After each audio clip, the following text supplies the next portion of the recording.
Hi students, welcome back. The next topic that I am going to explain here is the runtime polymorphism. In the previous video, I explained about the compile time polymorphism, which is a method overloading. Now let's see the runtime polymorphism. The example here is a method overriding. So I will explain with an example. So by the end of this video, you will get a complete clarity on what is this method overriding. Runtime polymorphism. You all know poly means many, morphism means forms, many forms, representing a method in many forms that you call it as a polymorphism. Okay. Binding of method call statement with method definition which is done at runtime, you call it as runtime polymorphism. The same definition, binding of method call statements with method definition which is done at compile time, then it is compile time polymorphism. Okay, whenever these method call statement method definitions are binded at runtime, then it is runtime polymorphism. The example for this is the method overriding. Okay, so now let's see what is this method overriding. If two or more methods, okay, if two or more methods with the same name, right, just like a compile time with the same name, with the same parameter list, this is the main difference. Whereas in the compile time method overloading, same name with a different parameter list. But here in overriding, the same name with same parameter list, then it is said to be method overriding. Okay. So in the method overloading, what I said, suppose I am the Bhanu, I am the lecturer. So my name is Bhanu, another person name is also a Bhanu. Okay. Both are having the same name. Okay. But I am a teacher. And he is a student. He or she is a student. So we are having the same name, but different parameter list or the different return types can be possible. Okay. So here in method overriding, I am a Bhanu, I am a teacher. In the same way, another Bhanu he or she is also a teacher. So that is a overriding. We both are comes under the same category. That is overriding. So if two or more methods with the same name and with the same parameter list, then it is said to be method overriding. Okay. Methods cannot be overridden in the same class because of ambiguity to call. Right or wrong? Because of ambiguity to call. Suppose my name is BhanuPriya and another person name is also BhanuPriya. Whether don't forget about the full form. Both of BhanuPriya, we both are stay in the same department. So whenever the principal is called about BhanuPriyas, and both are going to be appeared in front of the principal because there is an ambiguity to call. So methods cannot be override in the same class. So it's better if I am the computer science lecturer, if that BhanuPriya is in suppose electronic departments, then there is no ambiguity. But both are same in a same branch, then there is an ambiguity will be occurred.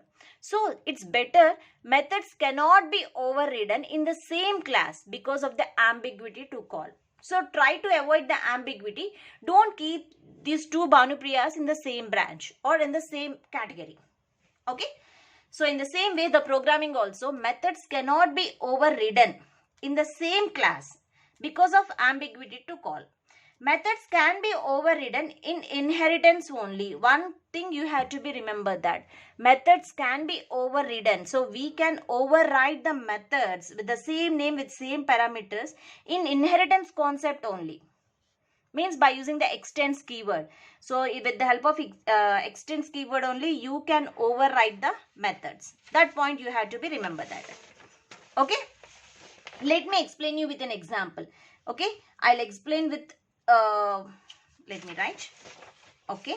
So here suppose, let me take a class A, class B extends will be there.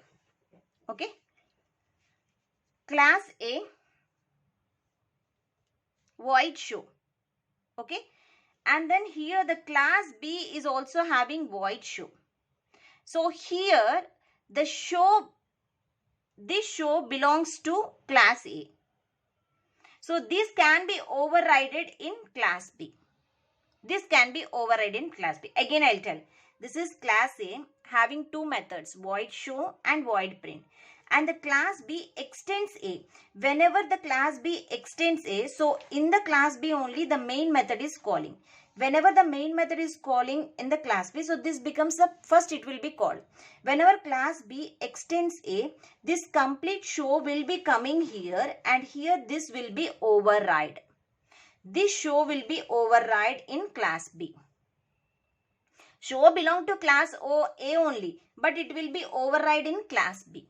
Because here in the class A same name and in the class B with the same name with same parameter list, means no arguments, with same return type. So both are the same methods. Both are the same methods. So what is happening here? Let me explain you. Okay. So here a class A consisting of two methods and the class B is consisting of the two methods. Okay. And so first of all, class A class show method is overridden in B. First class B is loaded. Extends A. Extends A means class A is coming to here. Okay. And the main method is called. First main method is called. Open brace executed. So first object is created. If you want to call these methods, these are the instance methods, because the method that is present inside a class, that is an instance method. To first, if you want to call the methods, first allocate a memory. The memory can be allocated by using an object. Okay, A, O, B. So B object is created with A reference. B object is, the class B constructor is created, means a memory will be allocated and that will be referred by A. So A is referred here. Okay, B object is created, okay, with A reference. A reference. So first A class shown method is overridden in B class because A is staying in B, because extends keyword is we are using. So A is staying in B. A is staying in A address is in B. Obviously A address is in B. That is what? With A reference. A address is staying in B. So A, OB, new B. So OB.show. OB.show means B class result prints. B class result prints. Okay. And this, so first OB.show means this will be overridden. This method is overridden here. So whenever this method is overridden here, B class is going to be executed. B class is going to be executed. Okay. And this print reference is this, right? Because this is the reference. This method is overridden here. This will be overridden here and the B class is executed and this will be occupied in this memory and the print method is printed. Okay. And coming to this will not be, this is error. So try to hide this. This OB.display leads to error because a memory is not allocated. This is A references. Memory is allocated to only the A object. So A class is allocated. A reference. So this show is overriding here. So then B class is printed instead of A and this print is going to be printed, but display will not be printed because the memory reference is only A. So this is overridden. Whenever the two methods are having the same name with the same argument list, that method is overridden in this method. Okay, and this will be overridden and B class is printed. The next allocation method, that is printed, but display won't be print because B object is created but with calling with A reference. So that is the thing. So let me explain you with one more example. Then you will get clarity. So in this example, A class show method overridden in B class. Show method having two definitions. This is one definition and this is one definition. This is A class and this is B class. Are two definitions. A class definition you call it as overridden method.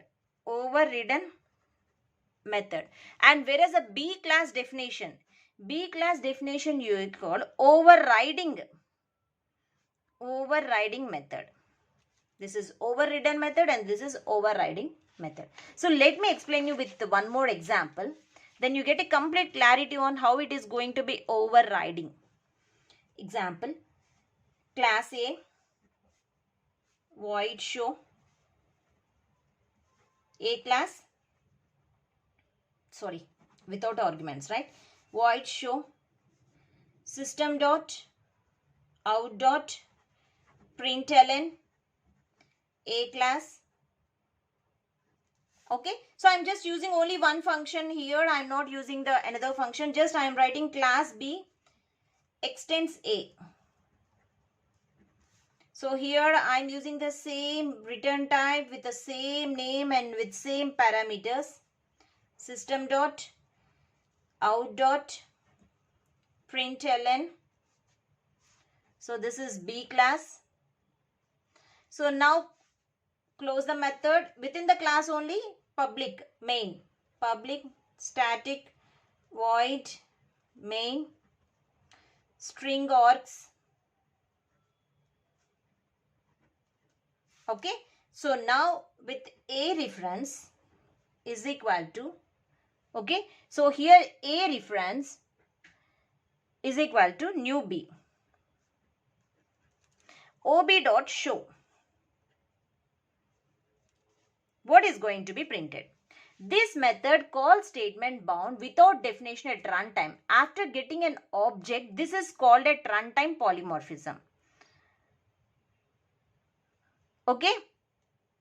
After getting an object, so here suppose if I didn't write anything, so A OB is created, so OB dot show without creating an object. So here this method call statement bound with a method definition. It is bound with a method definition at runtime.